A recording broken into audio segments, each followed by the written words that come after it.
Um,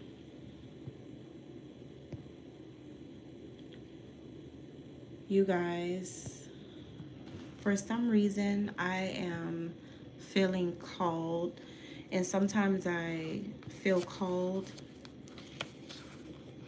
where I have to put out messages whenever I have to, and I just feel it. It's in my spirit right now. I already gave this a title before going into whatever I'm going to go into. I don't know what this is going to be about today. I don't know who the messages are meant for today. But what I do know is that I already put the title there. And this is something that I intuitively pick up, and what I feel is that people who go against good people, or those people who do not want to admit that they are not a part of the 144,000. These are the people who are afraid to admit that they actually are on the same side with Satan. They don't want to admit that they chose wrong because they still have their images to uphold within society. But all of you who chose the right way, you have, you guys are the ones who have truly struck gold. The ones who follow God, the ones who honor true values, true virtues of God. Those of you who take my words as a good thing, and those of you who are into the gospel, those of you who are into the word of God, those of you who already have given your life to God, you have made a crossover in your life where you have committed your life to God. Those of you who are really honestly pure, you have made the right decision and you are going to have a very abundant future. Okay, so I'm being called to say that to you. I'm being called to say positive things to you right now because you're going in a very great direction in your life. And you just need to know that you didn't choose wrong. It's just that wrong people want to make you feel like you chose wrong, but you never did. It's just that they don't want to admit that they are choosing or have chosen the opposite side, which is the bad side. Okay, so I don't know what this is going to be about, but I got my Bible in front of me. I'm going to open this up and see what happens. All right, random page. Okay, here we go. I am looking at the book of Job. I'm looking at chapter 29, verse 12.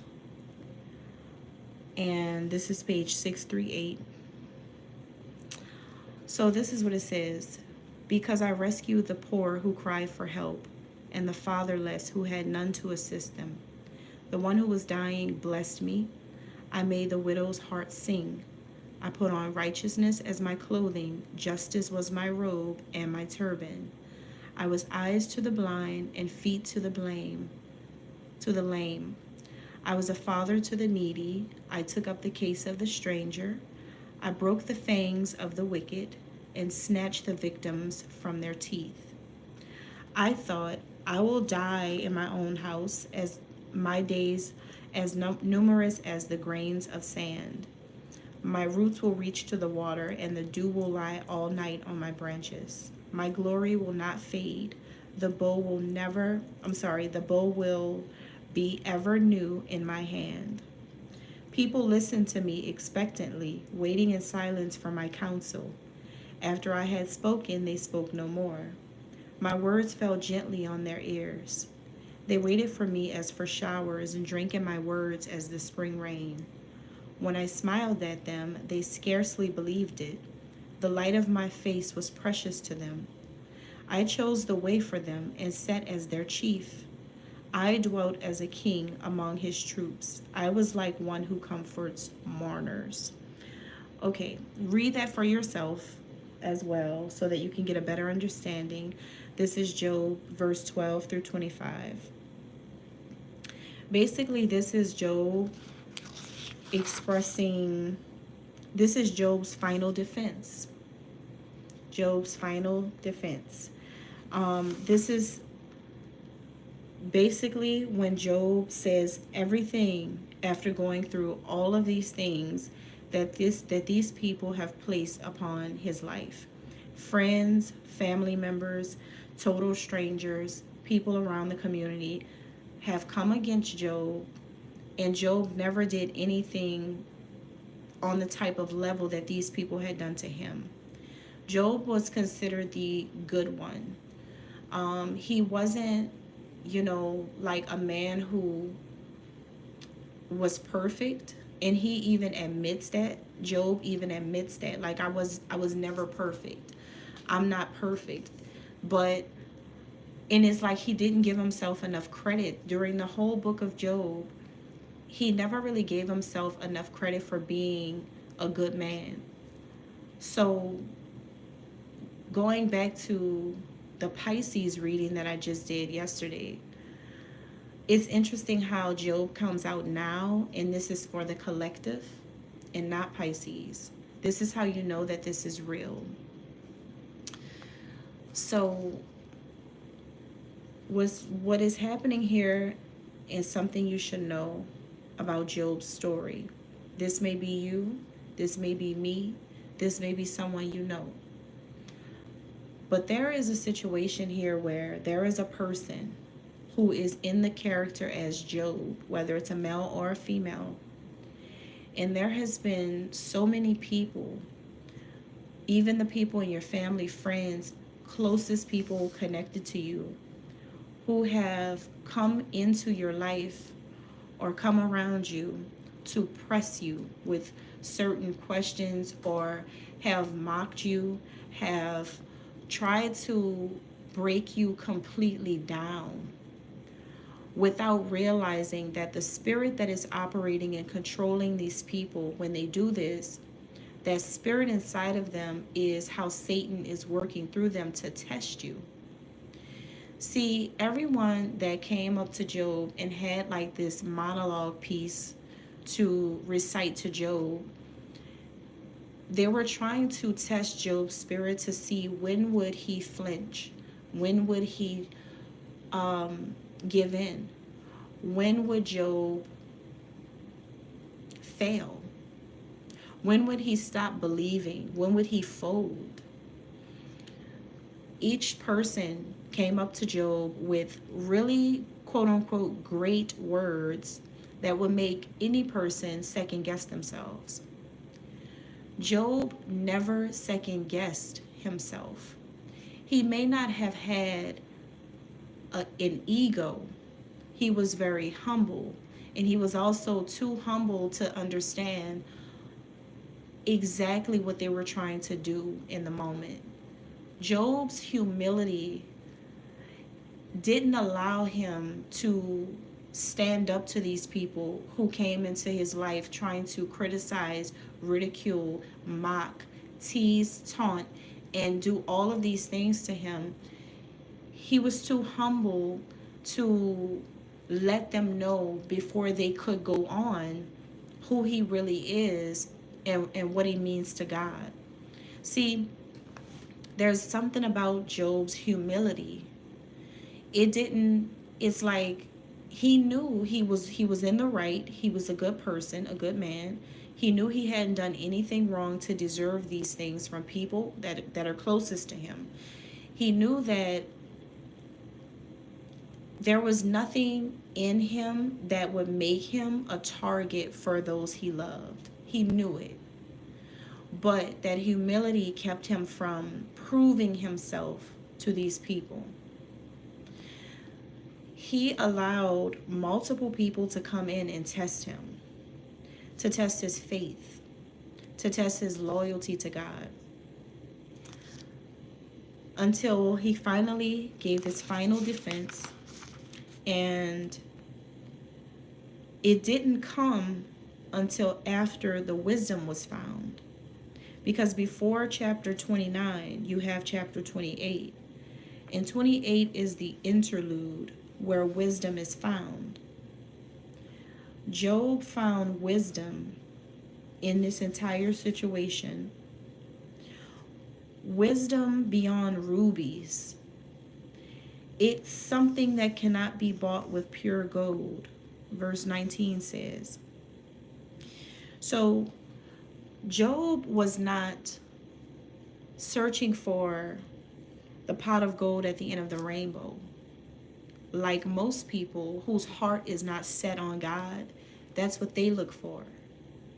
Job was looking for something that was invaluable, something worth more than the price of rubies, which is wisdom. Something abstract that you can only gain through this type of experience that Job had experienced. This is what you call great wisdom. Because without the experiences, you can't really get to, or I feel like you can't really achieve such a huge level of wisdom until you really go through it yourself. Go through something really hard, or maybe something really challenging, or something life-changing. You have to experience it and live through it in order to have a much more potent testimony. So I feel like Job gained wisdom through these experiences, having people come and try to plague him in order to see if he would survive all of these things. These great tests that he had to face, even possibly having people desire for him to die, or it's like it's you can, let me tell you right now, the last days, this is now. If you have people who desire this for you, or who have tested you to see if you are powerful, to see if you are gifted, to see if you are more than lucky, to see if you are really a part of God, if that has happened to you, you weren't dealing with normal people when they did this to you, and I want you to know that. You weren't dealing with normal people. What you were dealing with was people who Satan worked through, and they were like, all of these people were like agents of the enemy. So he went through these people. His spirit is planted inside of them, if only temporarily, just to get to you. So you have to understand the mind controlling manipulation of the enemy. He already knew that he couldn't go to Job himself and just be like standing right there in Job's face and be himself, because he knows the kind of man that Job is. He would sense that it is not a pure spirit. It's a dirty spirit. It's not a clean spirit. So Job would immediately rebuke him. See, the enemy has to be very crafty with how he approaches a certain type of person. Hallelujah. Job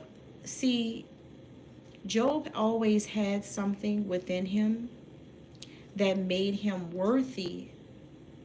See, you guys, in the book of Job, you got to understand why God made this happen. Why was this permission allowed to happen in Job's life? Why did God provide permission for Job, for these events to occur in Job's life? I'm sorry, I'm getting all twisted up here. So, why did this happen, basically? You got to see who Job is. You have to start asking, okay, if God allowed the actual devil, right? The actual devil to actually go against Job. Like, this is the only story that you're going to hear in this book that God allowed the enemy to directly, besides Christ, right? Besides Christ, Job is the only other person where it's like, I'm talking about a direct hit right? Why? A lot of people fail to realize that this is not a sad story. This is not a sob story. What this is telling you is that Job was well equipped to defeat Satan. That is what this is saying. Job was well equipped to defeat the enemy. Job was born with something inside of him that allowed him the kind of power, the kind of strength, and the kind of heart, the kind of soul that would make him perfect in a battle with the most evil existence on the planet.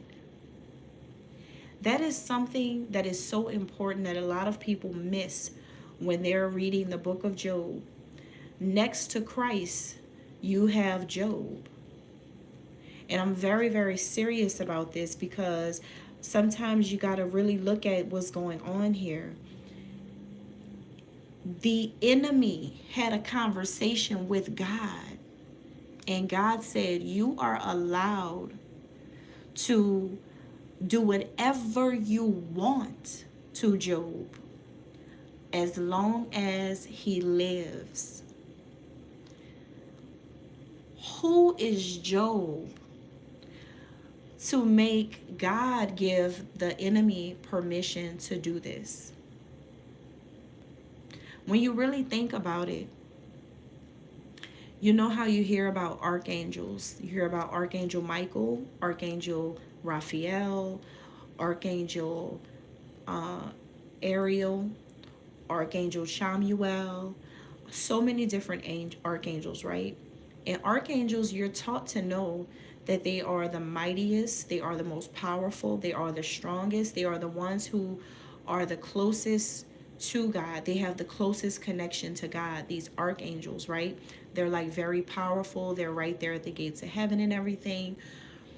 Well, Job had to face some really, one of the harshest experiences. Just like Christ had a really hard time, but Job had a hard time too. And maybe you don't put two and two together sometimes when you're just reading the book of Job, but in my opinion, Job had to be an archangel, had to be some type of ascended master. Job had to be some type of otherworldly being in order for God to just say, I'm going to let the enemy do whatever he wants. And at the end of it all, Job's going to look at the enemy and say, you can't have me. Job is never going to give up. So the moral of the story is, if you have been dealing with a lot of people, scrutiny from a lot of people, backlash, gaslighting, gang stalking, fake accusations against you, group smear campaigns, humiliation rituals, if you have been dealing with anything like this, I want you to know that your family, friends, and whoever these people are working with right now, the people close to you, workplace, whatever, whoever, they see you as Job. They see your spirit. They see you're one of the most powerful people walking earth. They see that everything that they are doing to you has not worked. And it really isn't going to work. When you are already preordained and predestined to be here with a power that only a few people have, which is to directly spar with Satan and win.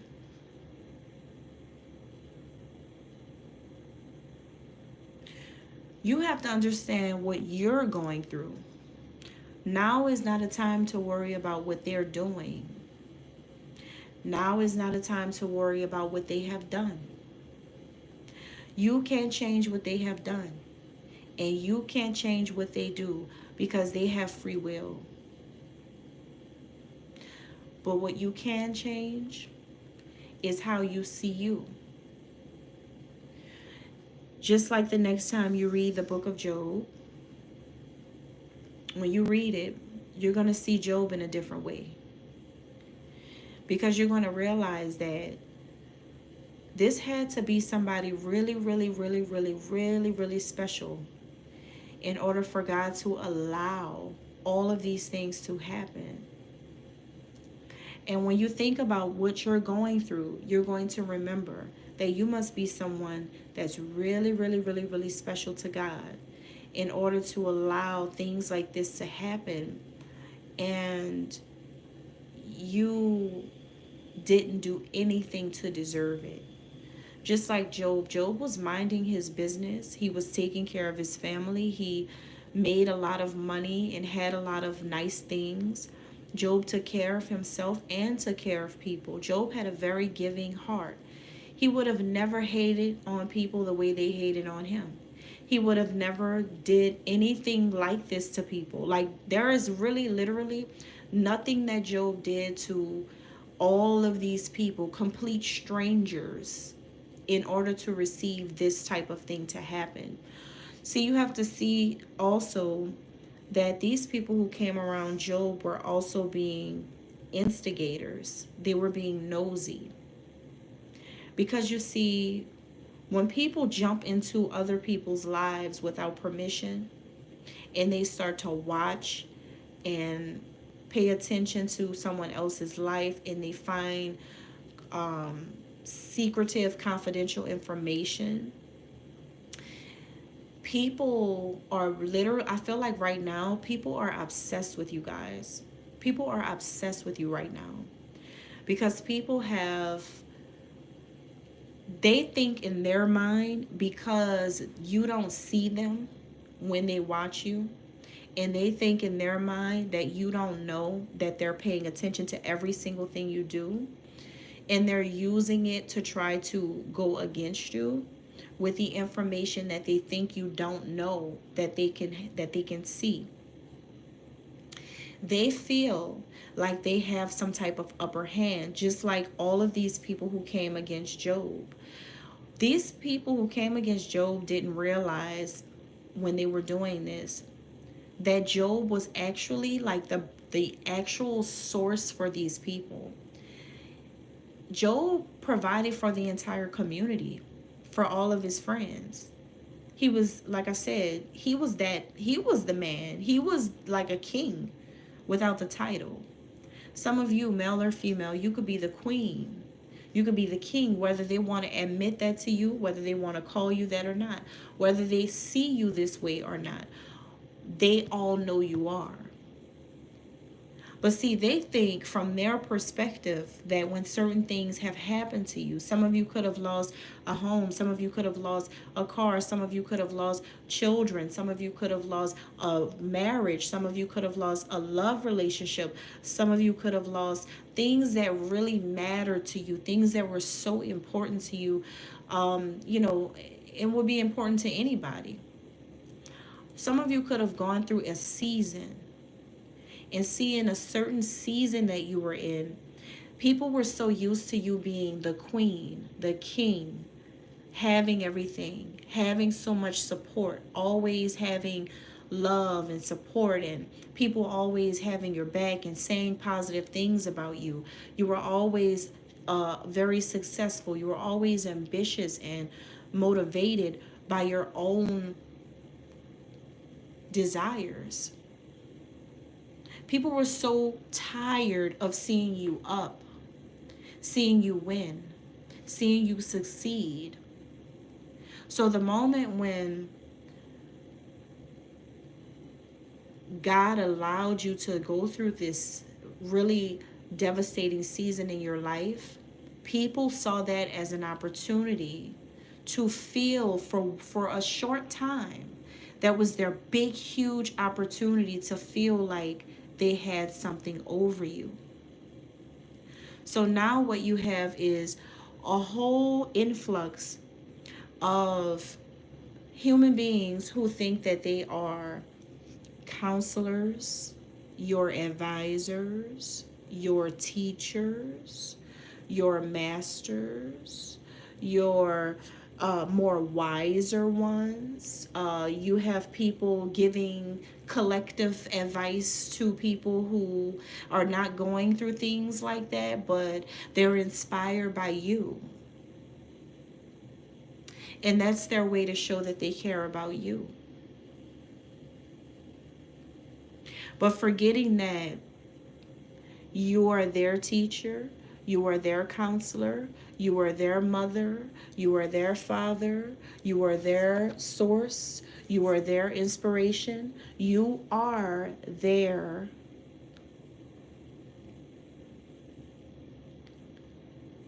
leader.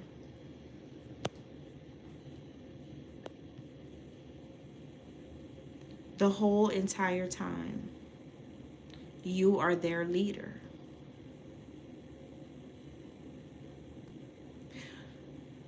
They know this. But when God allowed that enemy to go against you in that season, he began to work through so many people, even the ones you really love, just to trick you, to deceive you, to manipulate you, to make you feel like second guessing who you are, forgetting that you are this king, this queen, forgetting that you are a leader, forgetting about your divine inheritance, your divine calling, your purpose, your destiny, your right. See, they were just coming in to try to brainwash you. But I'm going to wrap this up now, but what I want to leave you with is this.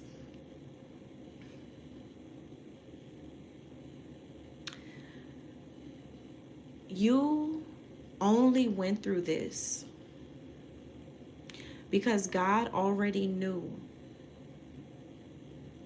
that you will look all of these people in their faces and you will shun every single one of them because you knew who was operating behind them. And that's what you were talking to. Because we don't fight flesh and blood, it's spirit. You saw what they don't see in this season. You understand what they don't know in this season. You see 10 steps ahead, and they're behind. They're stuck because that stronghold has them stuck. But when you look back at who you were, who you are, and who you're becoming,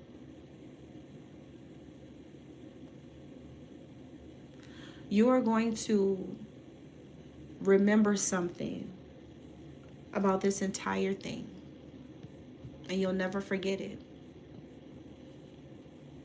You know what that is? That you never had to look for riches, success, purpose. Because the minute you were born, this was already your story. And you were already preordained to defeat Satan. And guess what? If you were ever looking for fame, the day you were born you were going to be famous, because you were always meant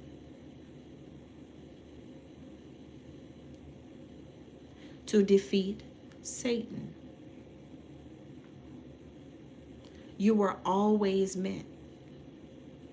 So yes, a lot of people are going to know your testimony. A lot of people should know your testimony. A lot of people should feel your pain. A lot of people should know what you have gone through, because you were born to show people through this experience that real loyalty to God actually gets you somewhere. But see, that place where you're going is a place where they cannot go. So let them worry about looks, appearances, money, jewels, clubs, social gatherings, social media. Let them worry. Let them fight. Let them strive. Let them thirst. Let them hunger. Let them feast. Let them. Because when you were born, you were never gonna be in that fight. You were just born to be victorious. In this type of victory, you may be the only one who gets that.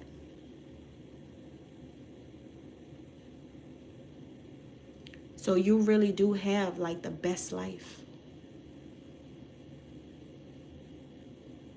All right, that's all I have. I hope that this helps somebody out there, no matter who you are and where you're going. Everybody deserves to hear something, something positive, because you never know whose mindset or life will change from hearing something like this when they're going through anything, like whatever you are going through.